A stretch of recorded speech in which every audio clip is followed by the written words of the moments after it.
The Council of 12 sat in stunned silence. Their various appendages, tentacles, and sensory organs all focused on the holographic display floating above the chamber floor. Commander Vrath of the Kelthari Empire tapped his clawed fingers against the armrest, a nervous habit he'd developed over his 200 years of military service. "Run it again," he said, his voice barely above a whisper. The footage flickered to life once more.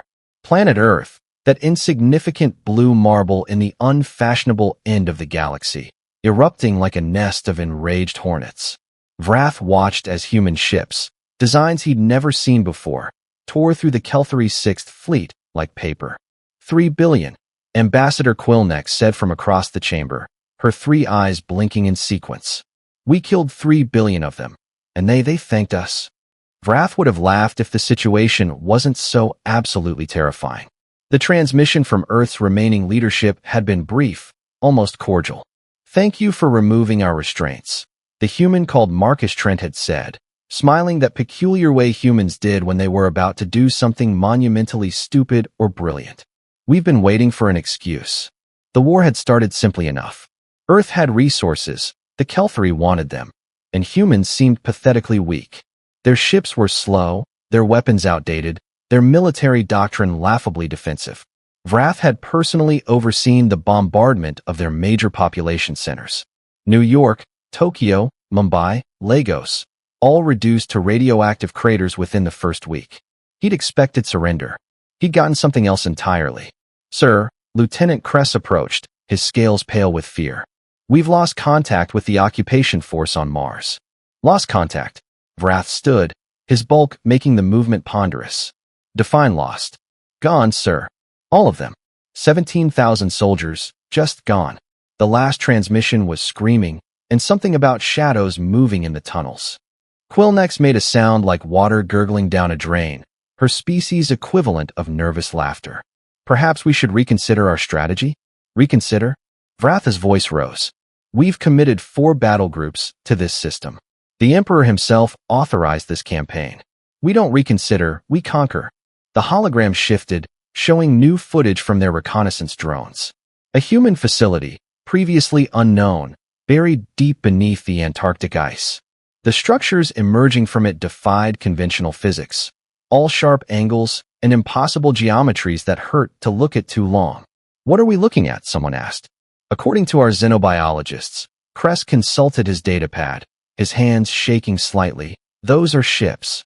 But the energy signatures, they're reading as biological. Living ships, if that makes any sense."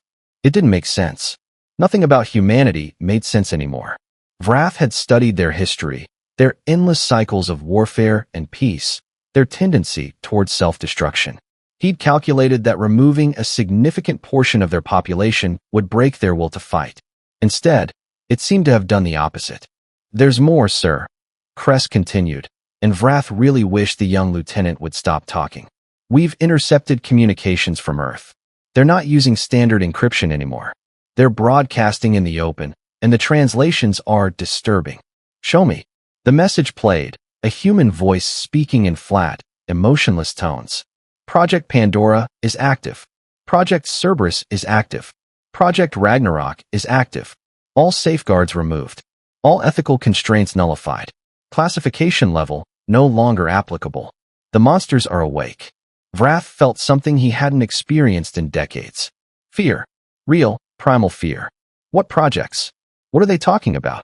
Quillnex pulled up her own data, her manipulator tentacles dancing across multiple screens simultaneously. "I've been researching human mythology since we began this campaign. Pandora's Box. It's a story about releasing all the evils of the world. Cerberus was a guardian of the underworld. Ragnarok, the end of everything." She paused, her central eye fixed on Vrath. "Commander, I don't think they're speaking metaphorically." The chamber's emergency lights suddenly flared red. Proximity alarms screamed through the station speakers. Vrath pulled up the tactical display, and his blood, all 3 types of it, ran cold. 12 human ships had appeared at the edge of the system. No, not ships. The sensors couldn't decide what they were. One moment they registered as vessels, the next as creatures, massive beyond comprehension, their forms shifting and writhing in ways that shouldn't be possible in the vacuum of space. How did they get past our early warning system? Vrath demanded. They didn't bypass it, sir, Kress said, his voice cracking. They went through it. Literally through it. Our sensor stations are still there, still functional, still reporting nothing wrong. These things exist in multiple dimensions simultaneously. One of the ships, creatures, whatever they were, moved closer. The view screen flickered to life without anyone activating it, showing a human face. Not Trent this time, but a woman, her features sharp, her eyes containing something that looked disturbingly like pity. Commander Vrath, she said, pronouncing his name perfectly. My name is Dr. Elena Moss.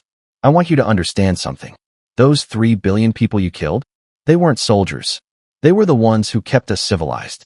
They were the ones who kept voting against funding programs like mine. They were our conscience. She smiled, and it was the most terrifying thing Vrath had ever seen. You broke our leash, Commander. Now you get to meet the things we kept locked in the basement. The transmission ended. The ships advanced. And Commander Vrath finally understood that the Kelthari Empire had made a catastrophic miscalculation. The first ship, and Vrath refused to keep calling it a creature despite what his sensors screamed at him, opened fire. Except fire wasn't the right word. The weapon didn't shoot, it erased. A section of the Kelthari dreadnought simply ceased to exist, atoms scattered across dimensions that Vrath's species hadn't even discovered yet.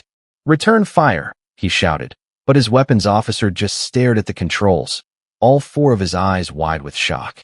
Sir, the targeting system, it won't lock on. The computer keeps classifying them as natural phenomena, like trying to shoot a star or a black hole. Quillnex was frantically typing, pulling up every piece of human research she could find. I've got something. Ancient Earth files, declassified after we started the invasion. Projects dating back 300 years, all marked with the same warning. Do not pursue. Do not activate. Crimes against nature. Well, they're activated now. Vrath slammed his fist against the console. Tell me something useful.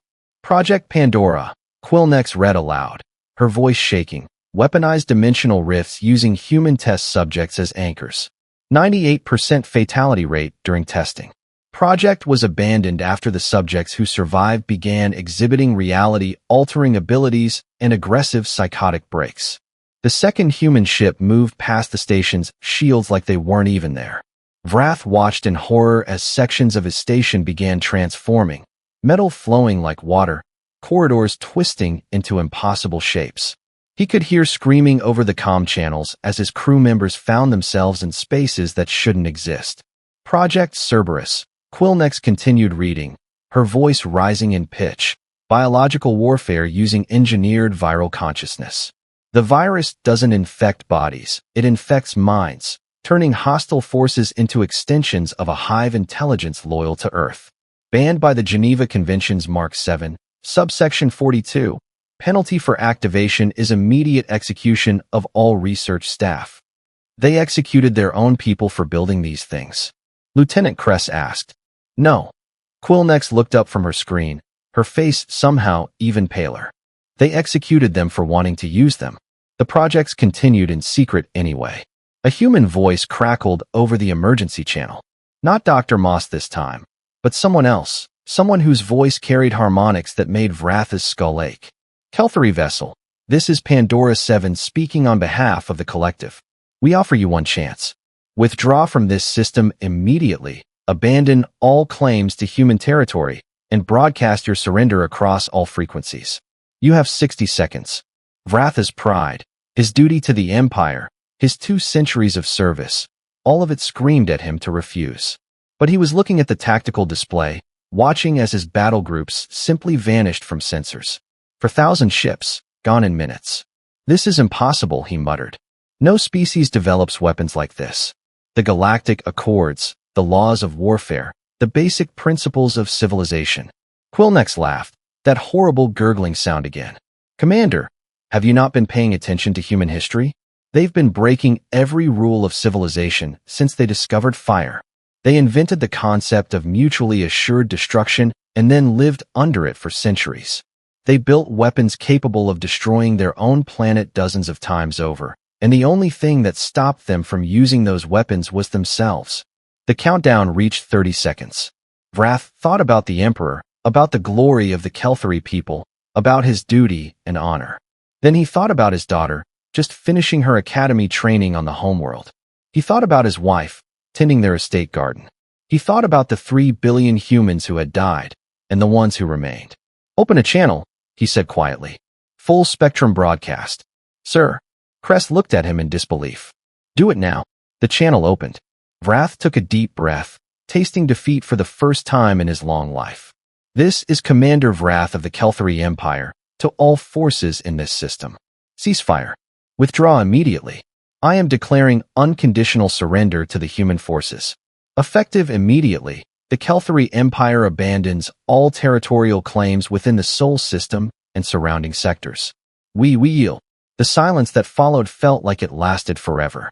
Then Dr. Moss's face appeared again on the view screen, her expression unreadable. "Smart choice, Commander," she said. "You'll be allowed to leave. Tell your Emperor.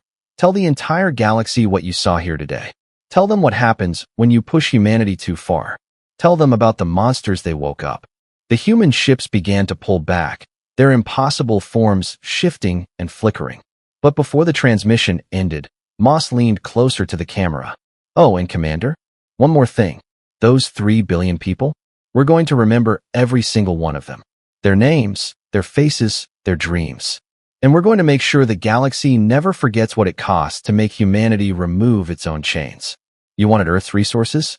You wanted to conquer us." She smiled that terrible smile again. "Congratulations.